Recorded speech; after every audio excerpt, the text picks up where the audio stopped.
Nii. Mina olen Aare ja tahan teile siis rääkida natukene kevadisest augipüügist.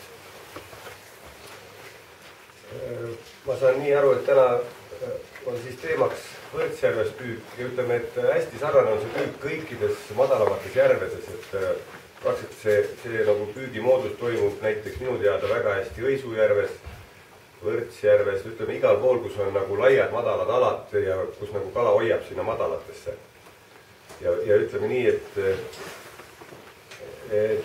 augil ongi selline komme kevadeti, et tema koeb madalate peal ära ja jääb sinna ootama, sest kohe-kohe tuleb sinna samasse madalate peale, tuleb särg pudema, edasi tuleb viidikas tavaliselt sinna pudema, nii et kõik see väiksem kala tuleb sinna madalate peale kokku ja kevade poole ongi ta nagu järvedes, on ta nagu hästi madala peal see aug. Kui on külmem periood, võib juhtuda nii, et aug läheb sealt madalate pealt ära. Näiteks eelmine aasta mais juhtus selline asi, et Võrtsjärve peal täpselt 1. mail pool päeva oli soe päev, poolest päevast keeras külmaks ja nüüd edasine 10 päeva oli selline külm, hästi külm ilm, lumelörtsi tuli ja aug läks madalate pealt minema, kuna väike kala läks ka sealt minema, tal ei olnud seal midagi süüa enam. Aga üldreegel on ikkagi see, et kui augipüük nüüd lahti läheb, siis augi tuleks otsida madal.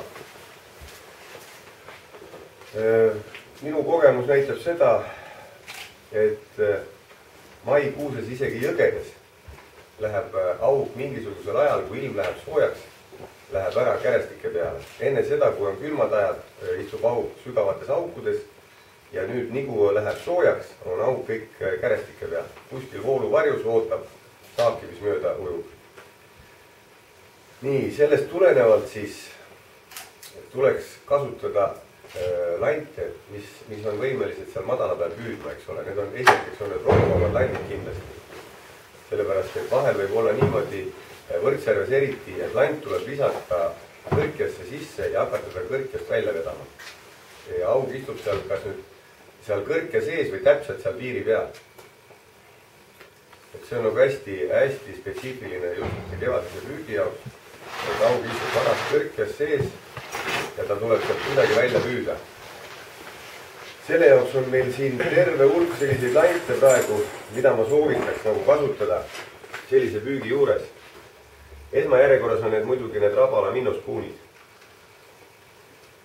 Et üldiselt ta töötab päris hästi, tuleks muidugi suuruste järgi valida, et kui on ütleme vett seal meeter ja rohkem, siis lähevad sellised 8-10 suurused. Kui vett on vähem, siis tuleks nagu järjest väiksemate suurustega proovida. Et on olemas veel 6-5 suurus, eks ole, et nendega.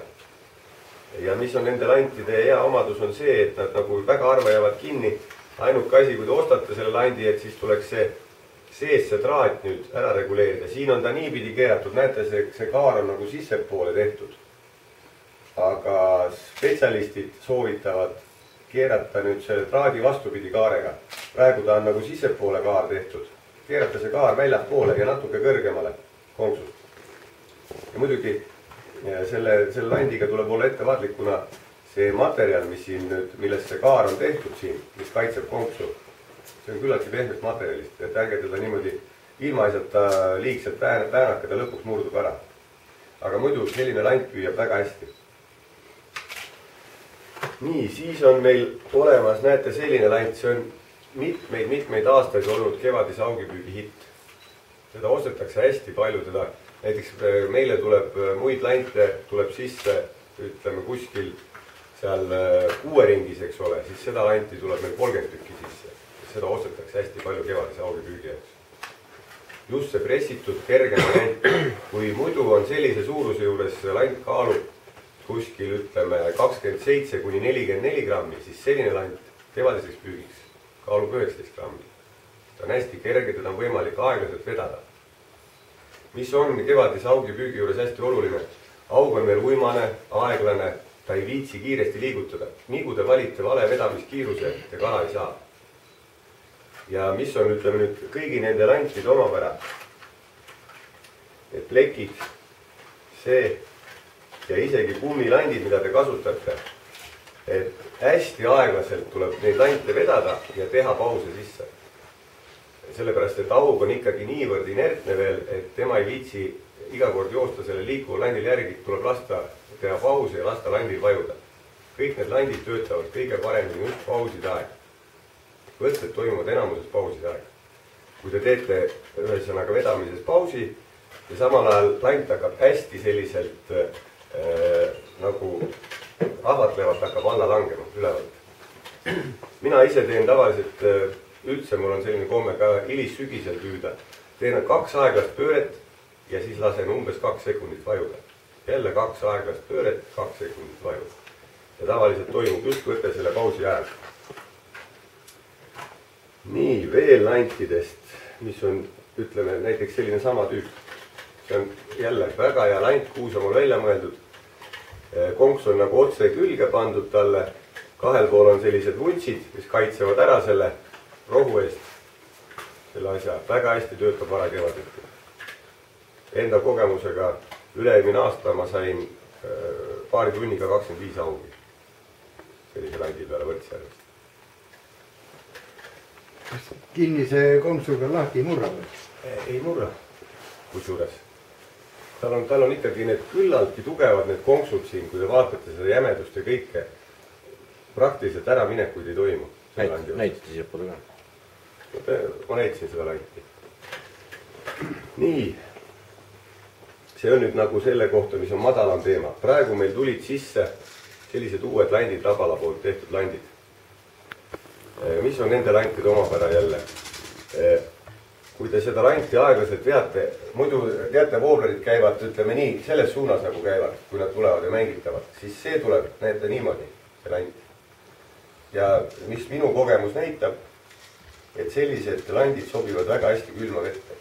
Sellise mänguga landid töötavad aasta-aastalt külmas vees väga hästi. Nii et kui on nüüd selline asi, ütleme, kui on selline soe päiksepaisteline ilm, siis ma soovitaks, näete selliseid lante. Need on, ütleme, laiema mänguga, tõmbavad tähelepanu kaugemalt.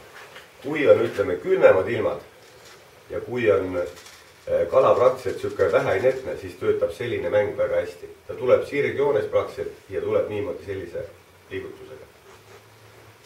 Ja oma kogemustest ütlen, et see mäng töötab minul külma veega kõige paremini. Just varakevaded, see on isegi rohkem nagu, ütleme, märtsi, aprilli teema ja kui maikuuses on nüüd külmemaid perioode, siis ma soovitan sellise landiga püüda. Nii, siis on kolmas tüüp lant, mida ma soovitan ka, mida ma ise hästi palju kasutan, on kummid. Aga kuidas nüüd kummiga püüda rohu sees? On olemas spetsiaalsed pead, millel on rohu kaitse peal, eks ole. Aga nad ei ole ikkagi 100% kindlad, kui te hakkate läbi roo teda tõmbama. Et ikkagi see aas on tehtud tavaliselt kas siis liiga nõrgast või liiga tugevast materjalist. Mis on nõrga traadi nagu omapära on see, kui te tõmbate roost läbi, ta läheb lahti, ikkagi jääb kinni. Kui see materjal on tehtud liiga tugevast materjalist, siis kala ei jää otsa. Et kaks nagu viga, mis on nendel sisse tehtud rohukaitsmetel, mis on nagu käivad originaalpeade külge. Ja mina tahtsin teil täna näidata sellist varianti, mida ma ise kasutan küllaltki palju ja mis on hoopiski kindlam variant kui need traatkaitsmega asjad, mida ma ise kummil hästi palju kasutan. See on offset konks, teate, mis asi see on? Nii, ja siis on olemas, näete, sellised pead. Seda nimetatakse siis sportlikuks tsigipeaks. Siin on nüüd ühesõnaga traat sees. Seda traati saab siit välja võtta, siin on hea vahetada konkse, kui on erineva suurusega teil need, muidu te, eks ole, peate tsigipea tervenisti vahetama, siin vahetate ära konksu ja saate sama peaga püüda. Nii, ja kuidas ma seda rakendan siis? Panen nüüd selle konksu siia otsa.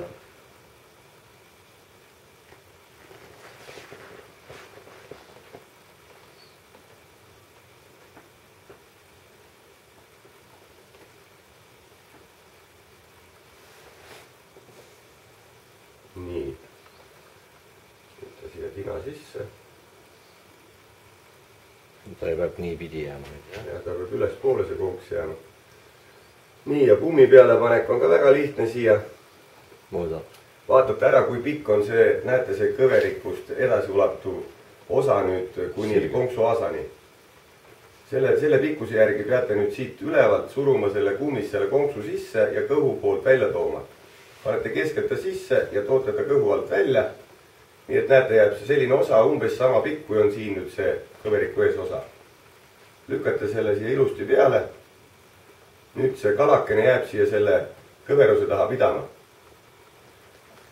Nüüd mõõdame ära kauguse, kus me peame konksu tagant läbi ajama sellest kummist. Võtame siit selle kauguse pealt ja lükkame konksu siit risti läbi selja poole.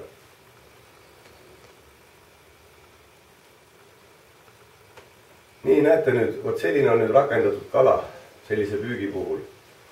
Ja mis on selle nagu suureks plussiks on see, et see konks samamoodi, ta ei jää mitte kuskile taha kinni. Te võite seda rahulikult tõmmata roost läbi, ta mitte kuskile kinni ei jää. Kus on väga tihe koht või kus on ronte palju, täpselt sama on näiteks suvisel püügil, kui te püüate rontide vahel. Eriti koha. Kalale meeldib olla seal rontide vahel. Aga sealt püüda julgevad vähesed. Aga selline rakendus annab võimaluse seal rahulikult püüda.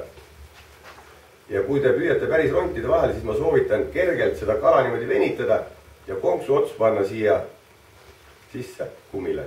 Natukene ainult otsakene sisse, et ta siit, kui te tõmbate, et te ei tunneta konksu teravikku. Ja sellise kalaga saab püüda väga hästi nii roos kui ka rontide vahel.